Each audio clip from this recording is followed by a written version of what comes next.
पहले हम जो है 2 वीडियो बनाए थे जिसमें त्रिभुज के बारे में बताए थे, जानकारी दिए थे, और दूसरा वीडियो जो हम पाइथागोरस त्रिभुज के बारे में बताए थे। और आज फिर जो हम बता रहे हैं सभी विद्यार्थियों के लिए, छोटा विद्यार्थी हो या बड़े विद्यार्थी हो या कंपटीशन की तैयारी करने वाला विद्यार्थी हो, उन सबों के लिए ये जो है, जैसे गणित करता है कि मैथ बहुत भास्ट लगता है सर बनाने में, तो मैथ भास्ट नहीं है। लोगों का अध्ययन जो है में जो कमी कर देता है वही भास्ट बना देता है, लेकिन मैथ है आसान बनाने के लिए। मैथ का कोई एक सवाल का ट्रिक समझ गया तो वह मैथ आसान बन जाता है। तो मैथ आसान कैसे बनता है वही चीज को हम आज बताने के लिए जो जा रहे हैं, बेसिक तैयारी के लिए कि मैथ आसान कैसे बनेगा। और मैथ कोई भारी सब्जेक्ट नहीं है।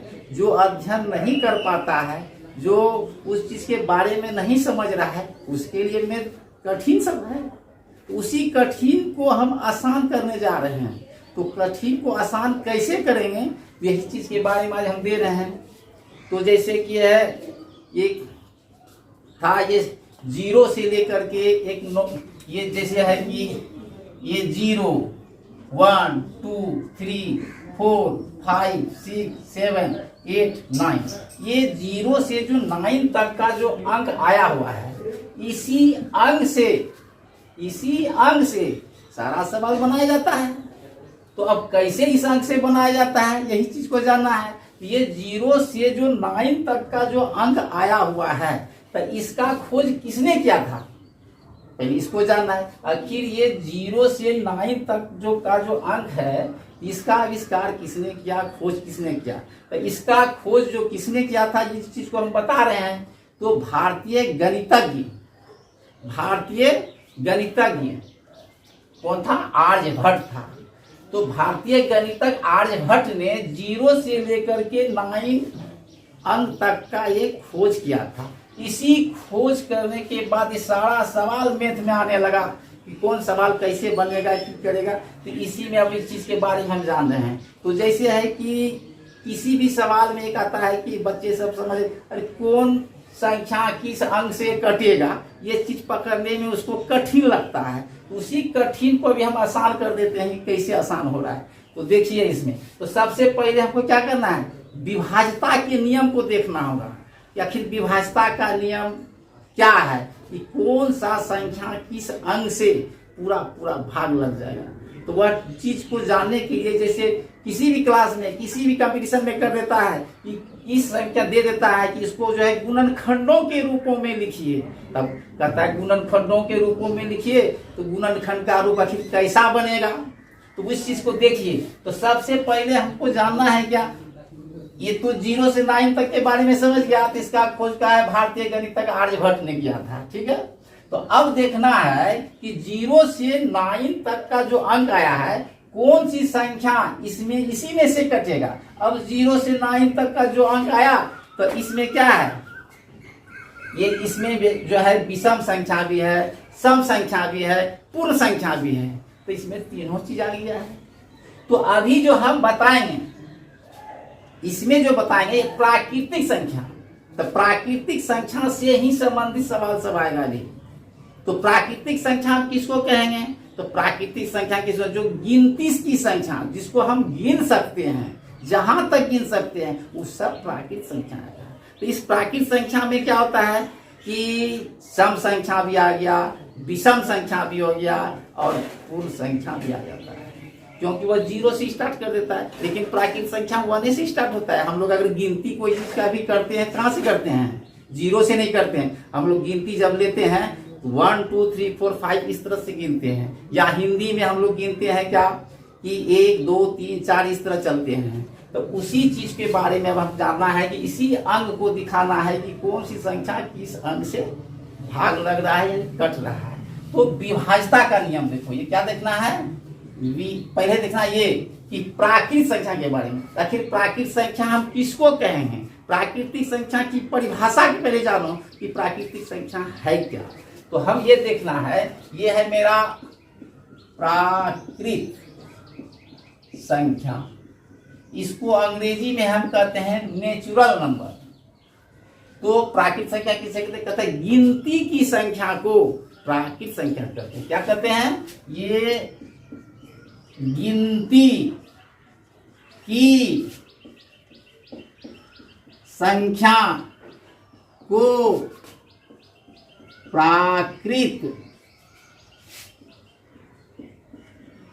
संख्या कहते हैं।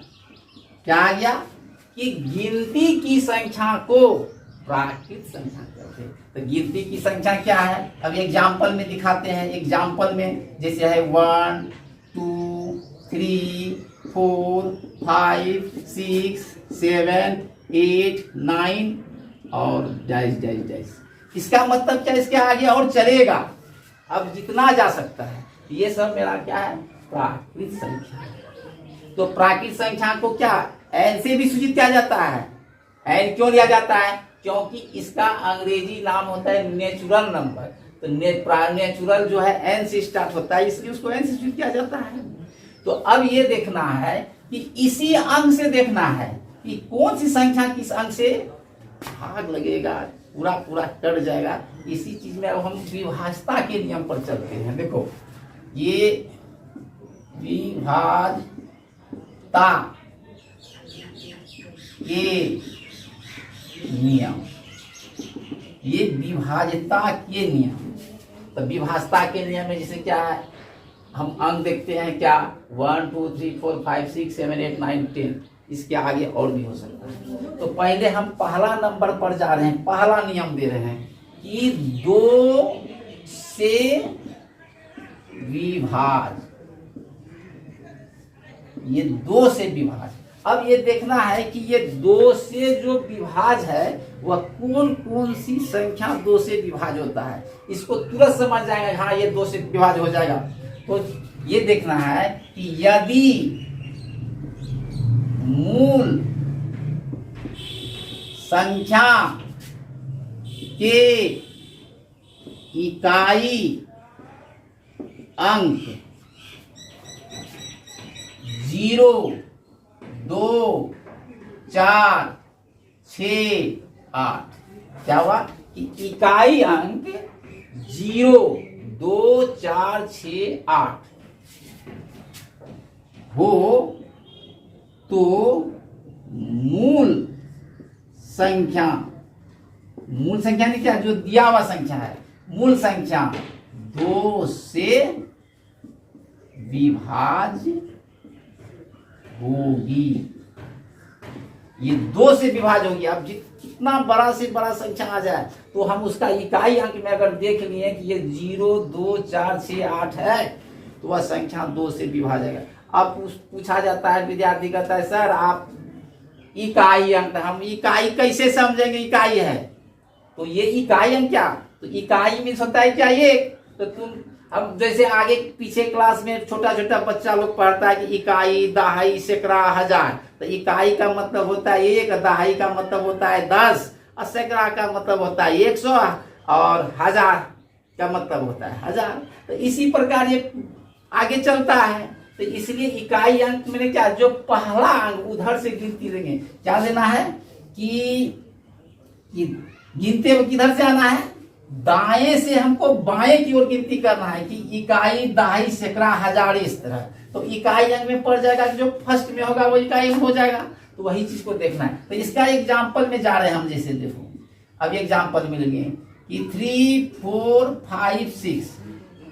अब ये देखना है कि ये संख्या की किससे भाग लगेगा। अब कतनो बढ़ा देते, तो हम सबसे पहले संख्या को देख रहे हैं। हमने यहाँ बता चुके हैं कि यदि मूल संख्या के इकाई अंक में अगर 0 2 4 6 8 हो, तो अब देख रहा है कि ये संख्या दिया है तो इकाई हम इधर से पढ़ते हैं। तो इकाई में क्या आया? ये 6 आया। तो ये 6 आया तो हम समझ गए ये संख्या जो है मेरा, अगर भाग लगाना चाहेंगे 2 से पूरा पूरा विभाज्य होगा। अब ये भी ट्राई कर लेते हैं कि 2 से कैसे विभाज्य होता है पूरा पूरा। तो देखिए अब ये 3 है, 4 है, 5 है, 6 है। तो मुझे भाग लगाना है किससे? ये 2 से। ये 2 से, तो 2 से देखिए 1 2 को एक बार पढ़ते, 2 का 1 2 हुआ, इसको घटा के 1 आया। अब ये 4 है तो 4 यहाँ आ गया। फिर दो को पढ़ना है, इतने बार में 14 आता है, तो देखते हैं कि 7 बार में जो है ये 14 आ रहा है। ये पूरा पूरा कट गया। फिर अभी इसमें बचा हुआ है क्या, 5, तो 5 भी ला दिए। तो अब 5 देखना है कि बार में जाएगा, फिर देख रहे हैं 2 बार में जाएगा, तो यहाँ 4 हो गया। फिर घट के 1 आ गया। फिर अगर ये 6 है तो 6 आ गया, तो के बार में फिर जाएगा, तो 8 बार में जाएगा। तो फिर ये जो है 16 आ गया, तो पूरा पूरा विभाजन हो गया। तो इससे हम यही दिखाना चाहें कि जिसके इकाई अंक में अगर ये सब अंक आ जाता है वह 2 से विभाज्य होगा। तो अब जैसे दूसरा भी ले सकते हैं, 1 2 3 2। तो अब देखना कि इकाई अंक में फिर ये क्या है कि 2 आया हुआ है, तो हम समझ जाएंगे कि अब 2 से ही कटेगा। तो इस तरह बहुत सारा सवाल आ सकता है। तो अब हम बता सकते हैं कि आप तुरंत बता सकते हैं इकाई अंक को पकड़ना है कि इकाई अंक में ये 0 2 4 6 8 है कि नहीं। अगर है तो 2 से तुरंत कर देंगे, वो 2 से विभाज्य होंगी। ठीक है। अब अगला नियम क्या कह रहा है, अगला नियम, ये तो 2 वाला का नियम हम पढ़ लिए। ठीक, अब अगला नियम को ये भी देखना है दूसरा नंबर पर ये देखना है कि 3 से विभाज्य। अब 3 से विभाज्य कौन कौन होगा, तो अब इसमें देखते हैं।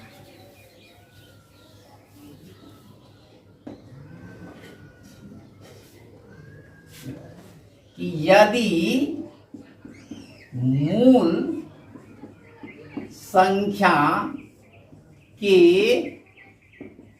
अंकों का योग, यदि मूल संख्या के अंकों का योग यानी क्या, जो दिया हुआ संख्या है उसका योग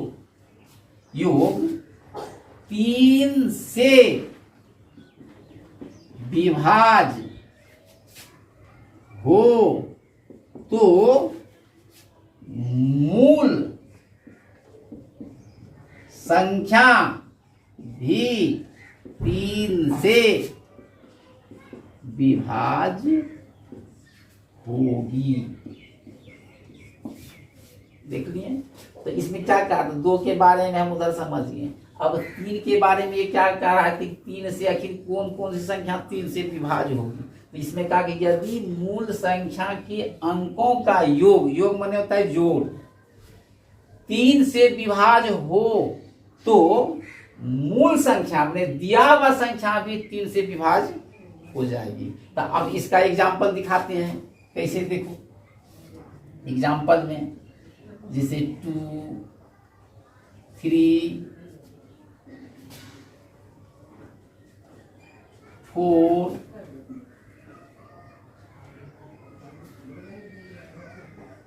ये दिया गया।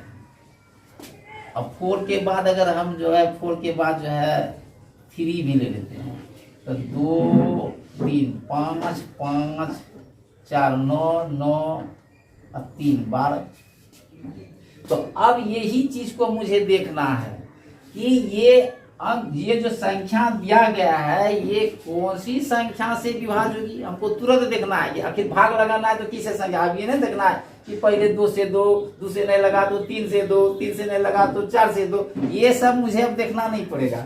ये देखना पड़ेगा मुझे कि अगर ये संख्या दिया हुआ है तो इसका अंक का योग करेंगे। तो अंक का योग कैसे करेंगे, तो देखो यहाँ कि अंकों का योग, अंकों का योग। तो अंकों का योग में जैसे देखिए कितना है, ये 2 है तो 2 ले लिए जोड़, फिर जो है 3 है तो 3 ले लिए जोड़, फिर अगर ये 4 है तो 4 ले लिए जोड़, अगर ये फिर 3 आया है तो जोड़ में 3 ले लिए। अब सबको जोड़िए, तो जोड़िए इसमें, तो 2 और 3 हो गया 5। अब 5 में 4 जोड़ दिए 9, और 9 में फिर 3 जोड़ दिए हो गया 12। तो इस टोटल हो गया 12। तो अब देखते हैं कि ये 12 जो है 3 से विभाज्य है कि नहीं है। तो ये भी देख लेते हैं, ये 12 को अगर हम 3 से देते हैं भाग तो 12 को 3 से भाग दिए तो 4 बार में हो गया, 3 चौके 12 कट गया। तो ये क्या है कि ये 12 मेरा कट रहा है किससे? 3 से। तो ये भी संख्या मेरा अब 3 से कटेगा। तो इसको भी ट्राई कर लेते हैं, क्या ये नियम लागू होता है कि नहीं। तो फिर हम देखते हैं, ये दिया हुआ संख्या को लेते हैं, ये 3 लेते हैं। उसके बाद फिर क्या है, 2 है, 3 है, 4 है, 3 है। तो अब हम पढ़िए पढ़ा, तो अब 3 का 3 को पढ़िए, इसको जो है 23 में के बार में लगेगा। तो 3 का 3 को अगर 7 बार पढ़ते हैं तो 3 सत्ते 21 हो जाता है। तो अब 3 में 1 घट गया तो 2 बच गया, इधर कट जाता है। अब फिर अब यहाँ इसके बगल में 4 है तो 4 नीचे आ गया। तो के बार में अब जाएगा तो 3 का 3 पढ़ रहे हैं तो 8 बार में फिर क्या हुआ, 24 आ गया, ये कट गया। तो फिर आ गया जो है 3, तो 1 बार पढ़ते हैं 3 का 3 तो 3 मिल जाता है, फिर पूरा पूरा विभाज गया। तो हम इससे यही देखें कि अगर दिया हुआ संख्या के अंकों का योग अगर 3 से विभाज हो जाता है तो दिया हुआ संख्या भी 3 से विभाज हो जाएगी। ये 3 के बारे में भी समझ गए हैं। अब अगला फिर अगला तीसरा नंबर पर तीसरा नियम लेते हैं। तो तीसरा नंबर पर तीसरा नियम में क्या आता है कि 4 से विभाज। अब देखना है कि ये 4 से विभाज कौन कौन सी संख्या 4 से विभाज हो रहा है। तो 4 से विभाज होने, अब कोई किसी को पूछ देता है बताओ इतना इतना संख्या क्या 4 से विभाज है, तो अब हमको देखना होगा, भाग देना होगा, कट रहा है कि नहीं कट रहा है। तो इसको हम तुरंत फास्ट बताएंगे कि ये 4 से विभाज है या नहीं। तो इसमें भी ये देखना है कि यदि मूल संख्या के दहाई एवं इकाई अंकों से बनी संख्या 4 से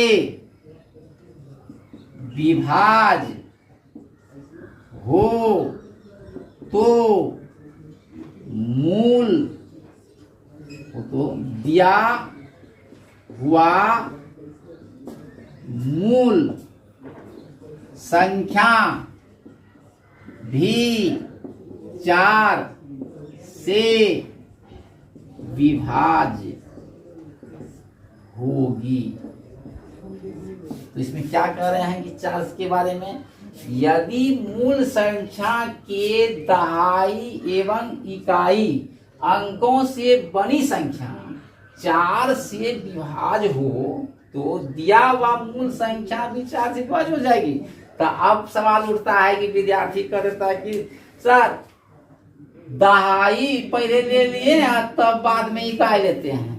तो हमने जो पढ़ते हैं पहले कोई भी संख्या का अगर दिया होता रहता है तो उसको हम पढ़ते हैं पहले इकाई तब जाते हैं दहाई। तो दहाई 2 अंक से बनता है, दहाई हमेशा 2 अंक की संख्या पर आता है। तो इसलिए हम पहले दहाई तब इकाई लिए कि अगर उधर से जब पढ़ेंगे तो इकाई तब दहाई होगा। तो इसमें एग्जाम्पल दिखा रहे हैं हम, जैसे देखिए कि 1 2 3 6 4। तो ये संख्या दिया गया, अब कितनों बड़ा से बड़ा संख्या दे दी। तो इसमें हमको ये देखना है, इधर से पढ़ना है कि ये है इकाई, ये है दहाई। तो दोनों से बन गया क्या, 2 इकाई दहाई से अंक संख्या बन गया 64। तो अब ये 64 को देखना है कि ये 4 से विभाज है या नहीं। अगर ये 64 4 से विभाज हो जाता है तो ये दिया हुआ जो संख्या है ये भी 4 से विभाज होगी। अब इसको हम ट्राई करते हैं। अगर ये 64 है, इस 64 को हम जो है ये 4 से लगाते हैं तो हम क्या कहें, एक बार 4 का 4 को पढ़ते हैं तो 4 हो जाता है। अब फिर इसको 6 में 4 घटा देते हैं तो 2 हो गया। अब फिर बगल में ऊपर बचा हुआ है 4, अब फिर इसको यहाँ ला देते हैं नीचे। तो हो गया 24। फिर चरका 4 को अगर हम पढ़ते हैं 6 बार तो 6 बार में हो जाता है 24 पूरा। अगर ये दहाई वाला अंक अगर 4 से कट गया तो ये भी संख्या 4 से कटेगा। अब उसको भी हम ट्राई करके दिखा देते हैं। ये 1 2 3 6 4। अब इसमें देखते हैं ये फिर 4 से हम लगाते हैं, क्योंकि हम उसका जो दहाई को देखने कर लिया, तो अब इसको भी देखना है कि ये इसको ट्राई करना है कि आखिर विद्यार्थी समझे कि हाँ ये कट रहा है या नहीं, इसलिए हम दिखा रहे हैं। तो अब देखते हैं चरका 4 को पढ़िए। ये बार में 12 है तो 3 बार में 12 है, ये कट गया।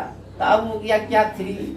अब समस्या यहाँ आ गया क्या कि 3 तो आ गया सर, अब हम यहाँ जो है 4 है, चरका 4 को एक बार पढ़ते हैं तो ज्यादा हो जाता है। अब हम इसमें कैसे भाग देंगे?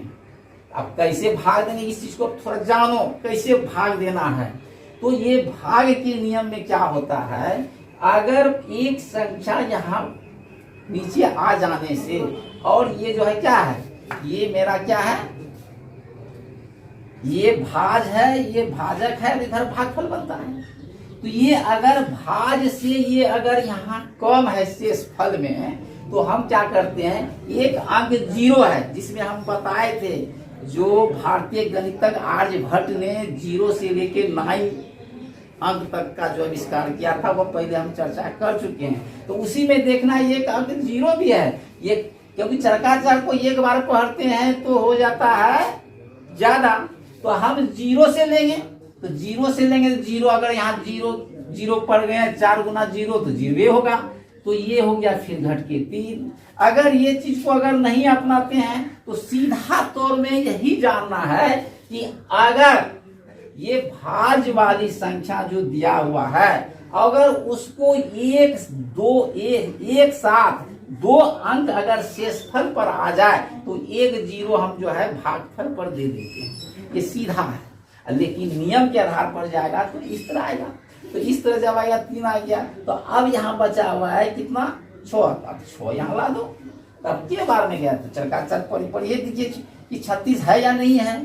तो चरका 4 को 9 बार पढ़ते हैं तो 4 9 36 हो जाता है, ये कट गया। अब फिर बचा हुआ है 4, तो फिर 4 आ गया, तो फिर एक बार पढ़ते हैं तो 4 हो गया, ये भी कट गया।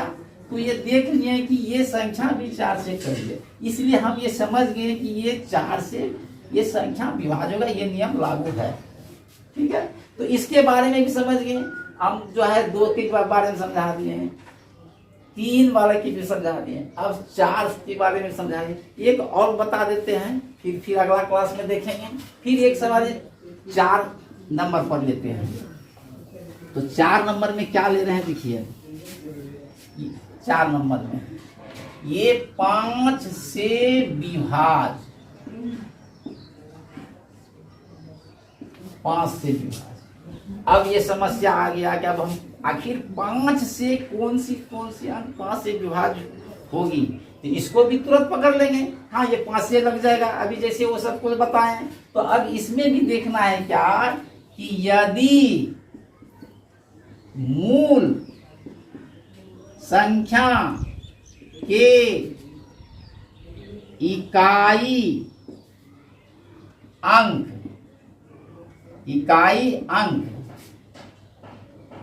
में 0 एवं 5 हो तो दिया गया मूल संख्या 5 से विभाज्य होगी।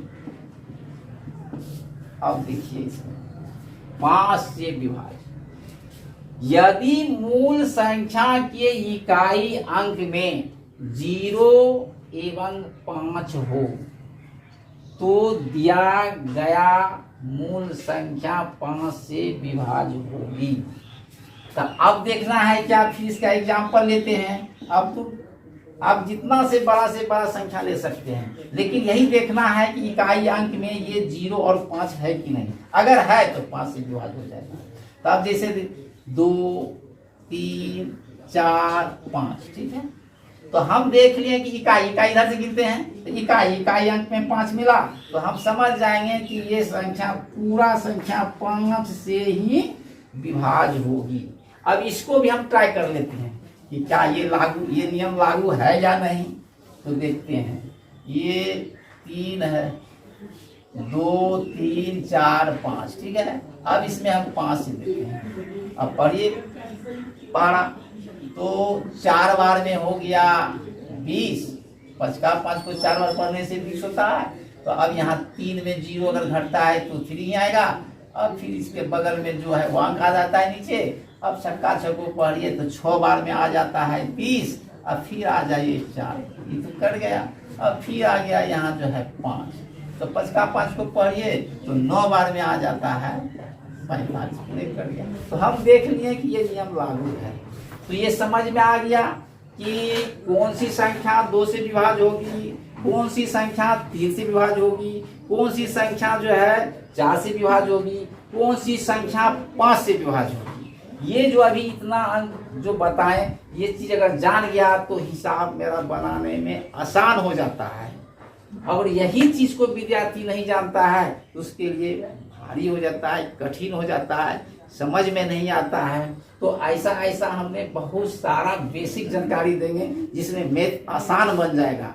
और मैथ कोई कठिन सब्जेक्ट नहीं है, जो समझ गया उसके लिए आसान है। तो यही चीज सबको पहले विद्यार्थियों को जानना चाहिए कि छोटा से छोटा चीज अगर वह जान जाता है तो मैथ उसके लिए आसान है। तो ये सब चीज जो इतना हम बताएं आप लोगों के तो इसको समझिए और इसको जो है लाइक भी कीजिए, इसको शेयर भी कीजिए और सब्सक्राइब भी कीजिए। और जहां अगर कहीं किसी को अगर कठिन लगे तो कमेंट बॉक्स में जरूर मैसेज कीजिए, उसके ये समाधान करेंगे। तो ये सब जानकारी लेना है, फिर जो है हम अगला क्लास में फिर करेंगे, इसी सब पर चर्चा करेंगे। पहले हम छोटी से छोटी चीज को दिखाएंगे, जो वह चीज जो है मैथ आसान बन जाएगा। माने कठिन सब मैथ को आसान बनाना है, ठीक है।